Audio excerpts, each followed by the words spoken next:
Yo, what's going on, guys? Welcome to another video. This is gonna be another analysis for Survivor.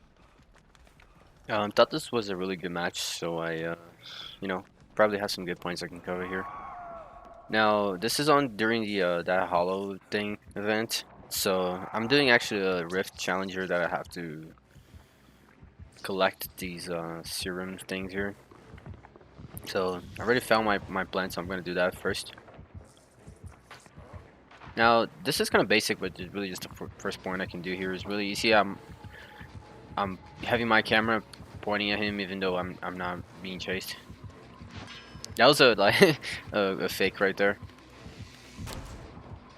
He fell for it, which was really my best option there because I mean if I just kept running straight, he would have hit me. So best thing I could have done there is really just to fake the window, and hopefully he would have fell for it like he did. Right there, I dropped the pallet because he was about to shock me, so I wouldn't be able to drop it otherwise. So I had to do a little early. Now you can fast vault the window from this angle that I ran right there, but I couldn't do it because he shocked me, right? So, but you can fast vault from this angle. I'm not sure if I'm gonna do it here, but if I did, I could show you guys. But yeah, you can actually vault that window on the 4 lane. People call this structure with these like four walls like right next to each other. But yeah, so he noticed it's a little hard to chase me, so he just left apparently. So I'm gonna go back to my plant because I want to get my challenge done. Talking a bit about my build, I think Felix right now is on Prestige 2 or something. I'm about to Prestige him, so he doesn't have any perks.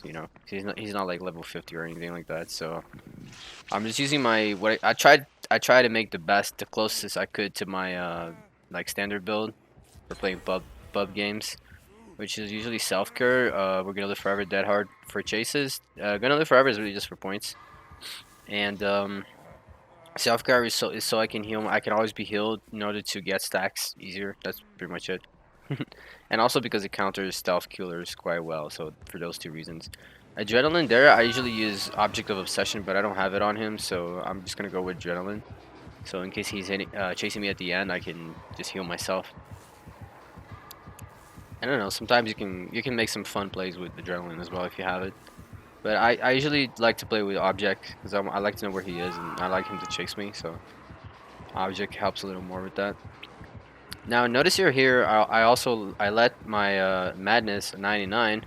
The reason for that is because I'm going to get close to him and I know I'm going to interact with him like right now. So I want to leave it at 99 so that he can't put me on tier 3 again, and I can just immediately go get out of it as whenever I want. Now I was attempting to body block for her here, but she stopped at the pallet. If she kept running straight, I would have been able to body block for her, but she just tried to drop the pallet for no reason, even though she was shocked. Maybe she doesn't know, you can't do actions while you're getting shocked. So you see right there. Now I leave my tier 3, and now I can do whatever I want. Now you see, I noticed that David was sabotaging that hook, so that's why I standed there so I could body block for him. Because if he gets hit, it would have stopped the animation for him sabotaging, right? So to not allow that to happen, I was just standing there. Not only I got my stack, and this is why I self care right here is just so I can I can heal back up, and now I can already be close to the killer again and maybe get more stacks and whatnot. But it's really mostly for the stack parts that I use self care. Well, and for the fun factor, meaning that I can be close to the killer all the time because I'm always healed. I don't have to be like scared or anything. So I notice he's chasing the Kate again, so I'm gonna try to help here. You see like that. No, just took a protection here for her there, so she can last a little longer. Now she didn't took that opportunity out. She probably didn't even notice that I body blocked for her. So yeah, unfortunately. But yeah, this is usually how I play, guys. Is really because I don't really like doing gens. So I either help who's being chased, or I get chased. I think that's just the only boring part is really just the healing part here. I wish I could. Maybe I'll still do it. Like I would combo a bunch of perks because I really only need that hard for the chases. Anything else is kind of random. Like I don't need anything else to be good on chases there. But maybe just I like do a build with like resilience, botany or something, just so I can always be healing super fast. that's something I do a lot. But yeah, this is just usually how I personally play. I think it's more fun that way. You're just like always interacting with the killer, like either close to him, body blocking, or whatnot. Like, cause usually I just saw like he refuses to chase me, so I need to like force him to interact with me if I don't want to do gens, right? And it's still a way to help my team win, right? Because if I'm helping the chase last longer, my team is still winning. Because the other two were probably doing the gens. Now you see right there, he tried to shock him before he vaulted the window, but he was a little too late. Otherwise, that David would have been for sure dead right now. See, I'm going for Shaq because it's a stronger area than the 4 lane, but he didn't. Again, as usual, he refused to chase me. Which is, it's a smart thing. David's already injured anyway, so. And you see, saw right there, David just like vaulted into him, so not very smart. So this gen is already at the end, so I'm just gonna, help him finish it. Now again, you see, I noticed as well, another reason why it drove me to 99, the madness, is because I noticed this killer really likes to essentially spam the shocks and everything. So by staying at tier 3, I can just leave whenever I need to not be on tier 3, instead of constantly having to worry about, going in and out of tier 3, being put on the in and out on tier 3 by him. Now right there, I was a little bit too far to get a better angle, so he was able to catch up to me before I could vault the window. But that was really not that big of a mistake. Like the chase is still going, because that area is unsafe anyway, so I would get hit eventually regardless if I did that mistake or not. Now I'm looping Shaq here. I already know this pallet is right here, so I'm just kind of comboing Shaq with the pallet. Now the reason why I didn't go for the pallet is really for efficiency purposes right here, really, because I know I might as well use that hard and get the window again. That way I don't have to waste a pallet and I can still keep the chase going.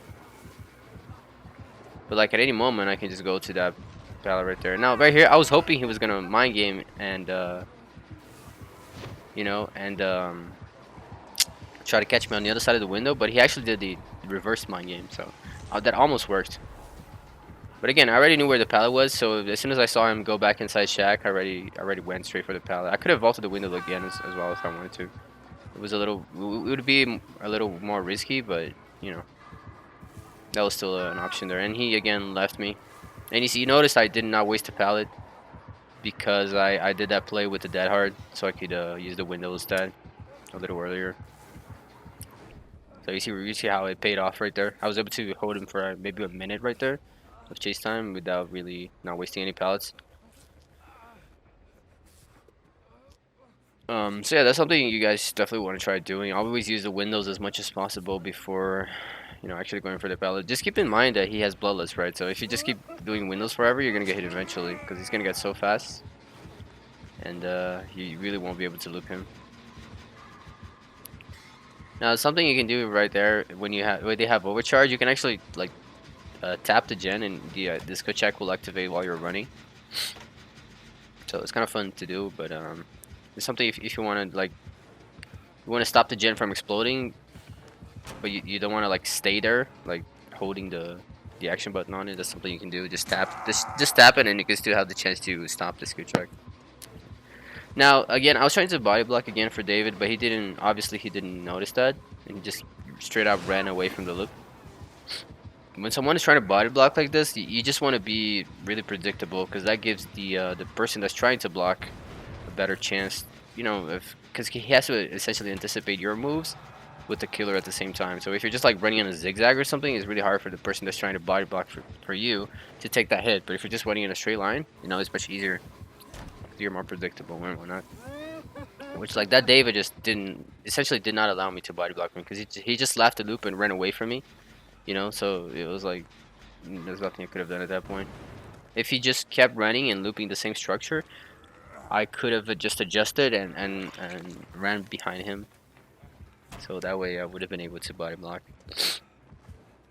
But yeah, if you want to try to play like I do, it doesn't always, because people, don't always know how to, I don't know, let's call it play at this level, with your body blocking and everything.